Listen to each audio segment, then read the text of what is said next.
Hi there, Randy Green here. Let's continue the transmission, and we are technically in video 3, even though I'm going to call this the information for the ones of the future timelines podcast 2. But I have done the explanation of relative reality just in a short overview, and if you want to study further, you do the course material or you rely on whatever information you have already.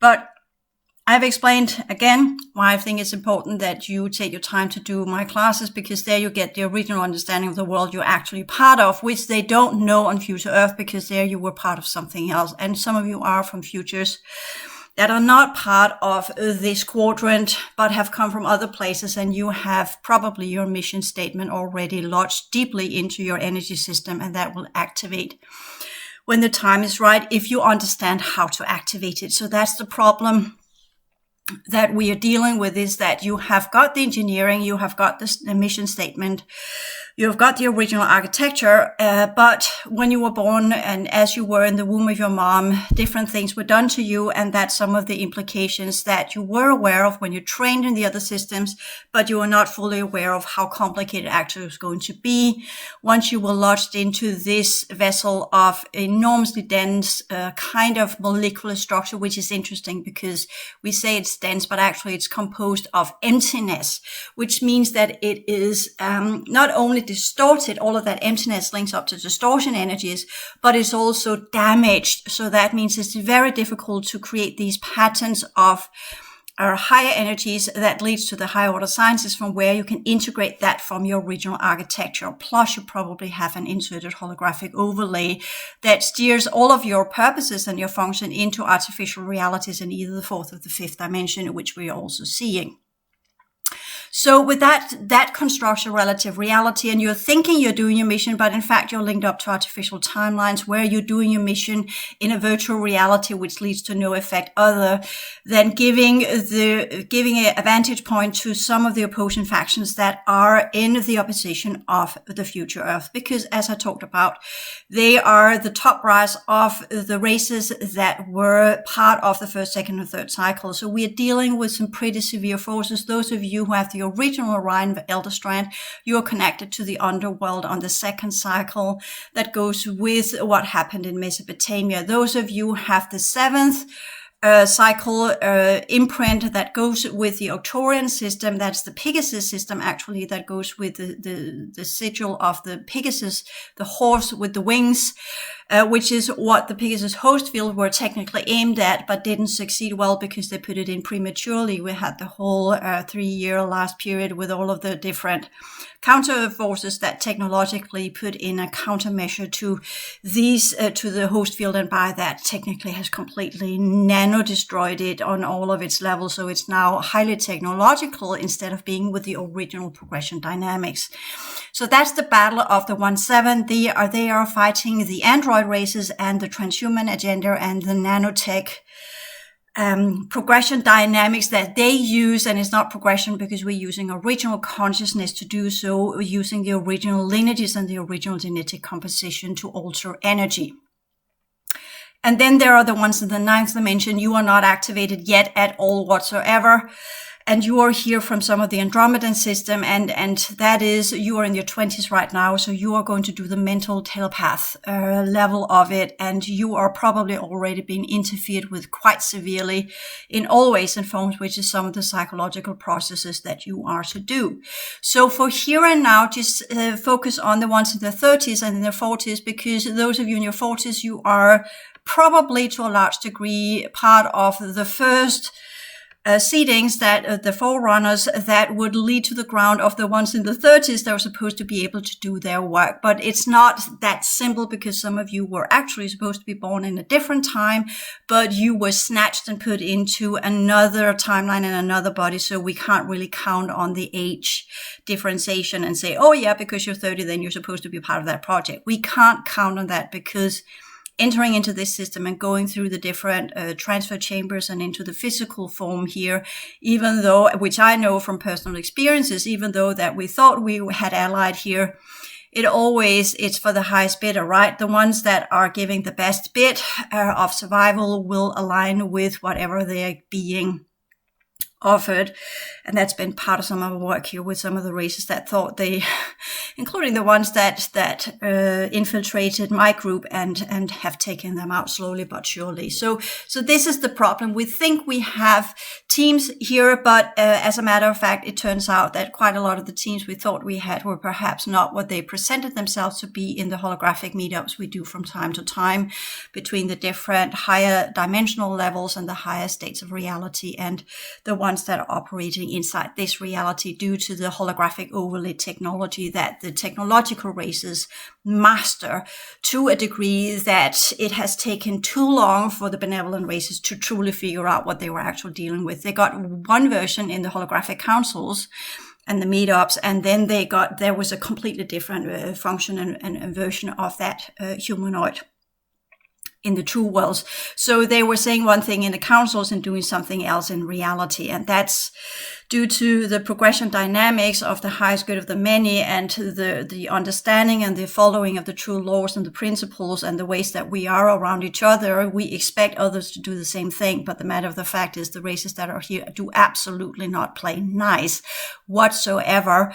And I've had some of you saying, well, if we just forgive them and give them love, they will change. And I'm just going to say, okay, do a comparison with an alligator. It's per se, it's not evil, right? But it does what it does because that's what it is. That's its reality. And it will continue to do so no matter how much love you're going to give it. So let us get straight with that one right away, that some of the fourth cycle distortion programs have definitely got to many of you with your heart field and are thereby drawing you into a diverse plethora of spiritual teaching systems that will lead you in all sorts of distortion from where you're not going to do what you came here to do. I want to focus a little bit on the Pegasus as a kind of symbolic representation of a specific group of humans that are here from the Arcturian system, which are part of the ones that want to do the elevation process, but they're up against their own factions within their own reality that are supporting the technologically driven elevation processes that leads into the parallel universal matrix. So they are on a different group. So that's where we have these two different groups. And the androids that are biometrically re-engineered with different forms of fiber optics and different forms of energy systems that are nothing to do with what we are dealing with, they are not affected by us in any ways or forms. The only thing we can affect is what is built upon our original configuration. So that's one of the issues that we are having as well. So technically, if you are to fight a technological race, you have to have similar type of technology to beat them with. And these are some of the ancient technologies that some of the old guardians used to have, which is why the guardians were the first one to be taken out in our reality field, just to put things in context again. So what we can is not trying to change something we can't change, but we are trying to get control of something we can control. And the only thing we can control is us. That's our own energy system and our own physicality and what we are, and get started with what we're supposed to do. So what we're supposed to do, if we do with the Arcturian Pegasus lineages, what is the symbolic representation of the horse with the wings, aside from all the Greek mythology and what's going on there, being the horse from where, who is it, Heracles, what do you call it? Traveling the heavens on Pegasus. So that's kind of that understanding, and that's the Greek myth, and this has nothing to do with that. What the Arcturians are using, that's that kind of, sorry, too much information at the same time. Whenever there are the seating of the different groups inside this reality that's supposed to do different forms of missions, they are always seated into what we call tribes. And these are the symbolic representation of the original lineages and the original houses from which they operate. Each and one of these original houses used to have an animal as a feature in the fourth cycle. That's middle domain feature, because in the middle domain, you were in between the animalistic form and the true human form. So you were in that transition between an mammal turning into a true human.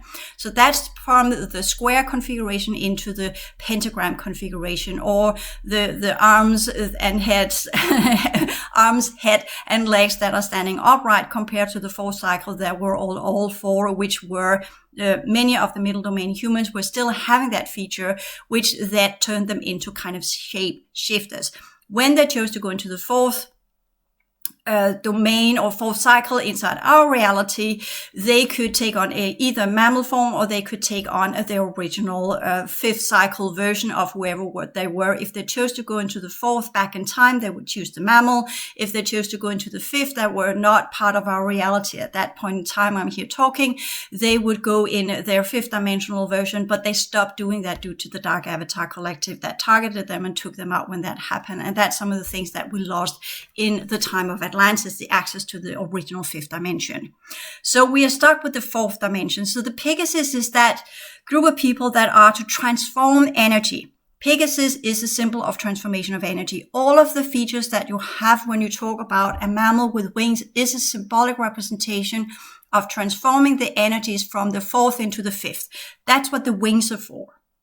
The wings are a symbolic representation of the ability to transform energy. And the more wings you have, as we know from the angelic hierarchy, if we go with the Jewish hierarchy of the different wings, they're talking about having 2 sets of wings or 6 sets of wings or what have you.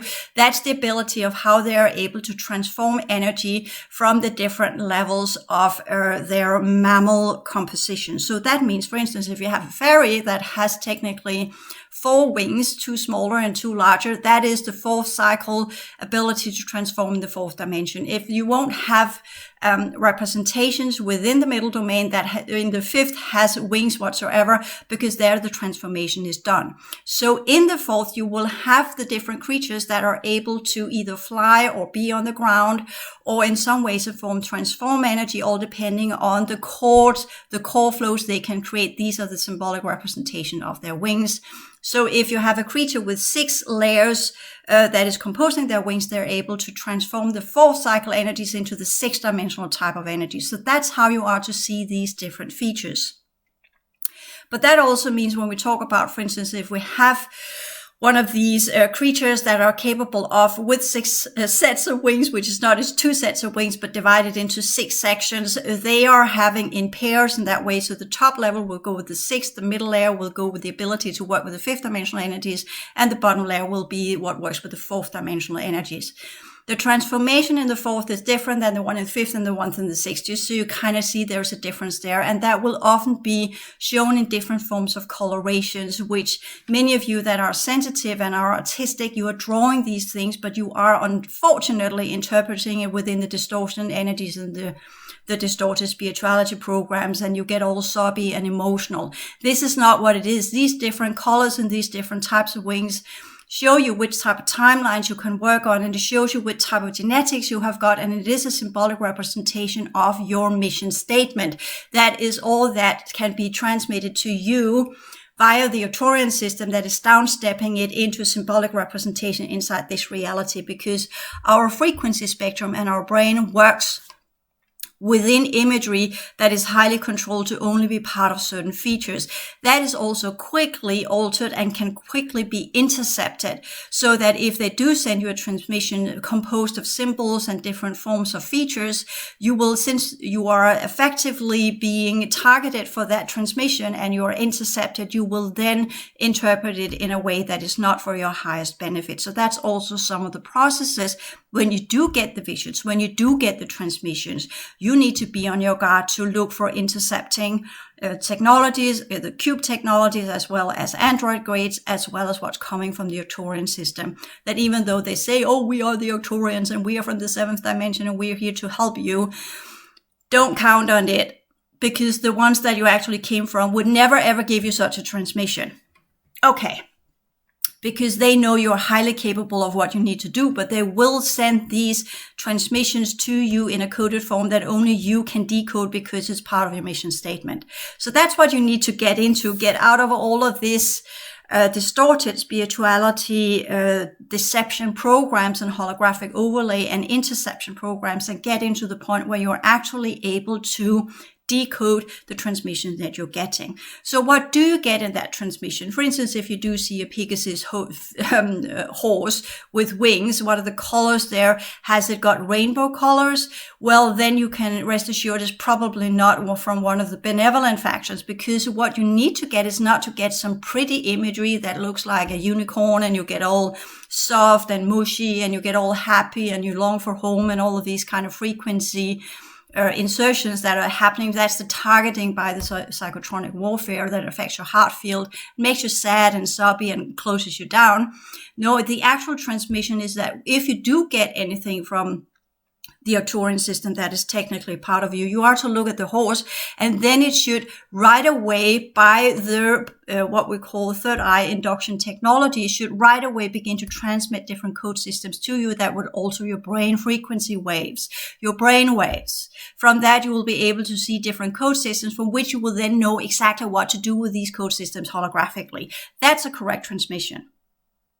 But that can also be intercepted, so that while you're working with the correct transmission, you are overlooking that certain portions of the transmission has been intercepted and altered into the reversed Arcturian code system, from where you will then link up to the 1-7 pillar and going into the first cycle where we're dealing with the android races. So you will be then linked up to the artificial fourth dimension, and by that be drawn into their artificial timelines. You believe you're still working on the correct transmission statement, but you are actually working on theirs.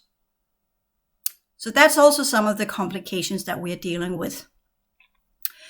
So with that, that little understanding, that's part of that transmission that I need to give there. I'm not going to give the understanding of the fifth and the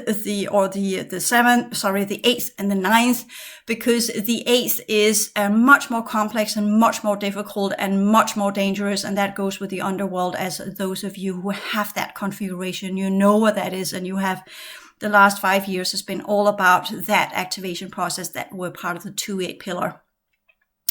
And that is getting ready for the clearing activation work that we are entering into. And that leads me to the New Grand Cycle Transition Course 1 and 2, where I explain what the New Grand Cycle is all about and what the original pillar work were. I'm also talking about that in all of the other material. That's just the foundation of it. And you got some of it in the free material in the Mastery of Life and the Mastery of Choice.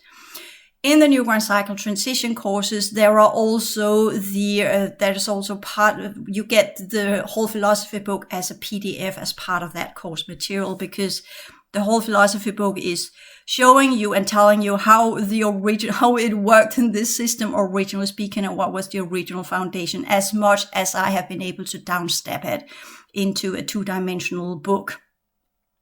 But it's the foundation of all of the later teachings I am doing. So that is what you get there, including in the HAL Perception Log, where I give the latest update of the New Grand Cycle dynamics in Perception Log 6, where I talk about the elevation and transfer processes and why it is important to begin that, because that's part of the end cycle and everything that we are going through. So when we talk about the end cycle dynamics, and those of you from the future Earth and what you are here to do, you are to do the transfer, but you are to ensure that whatever is part of future Earth, because that's technically the last bastion we have for any chance of doing any transfer out of this system, which is not likely, but it is the last bastion for that to do, because we are here struggling with the demolished fourth cycle and destroyed fifth cycle due to the time of Atlantis. And the sixth cycle is no better, because that was the first one that was targeted when they invaded our solar system and destroyed literally everything that's connected to that one. So just put things in context so that we understand that we are on the outside, and in our physical reality and our physical forms are connected to older types of cycles that will in any ways or forms doing whatever it can to hold us back. But it's the inner human that is the most important. That's where you have your mission statement, your original energy system, and what you need to activate to do whatever you need to do here. Your body is the best vessel. You have to do that, which is why you need to maintain it. But it's not the core reason why you're here. It's just a tool it's like a spacesuit. This is how they look inside this reality. That's why we are in this physical form with whatever was in storage when they inserted us. And we are dealing with these different physical configurations, and our job is to try and alter these so that this body we have become functional to our energy system and the mission statement and the future timelines that we are here to bridge into this reality. But the journey to get to that point is long and complicated, and there's a lot of transformation to be done. And that's why I pointed in the direction of the Arcturians, of the positive side, because they were supposed to seed that group of high sensitive people that were supposed to transform the energy so that the next group could come in and do what they are supposed to do. And these are the ones in their 40s, but some of you, as I said, also in your 30s.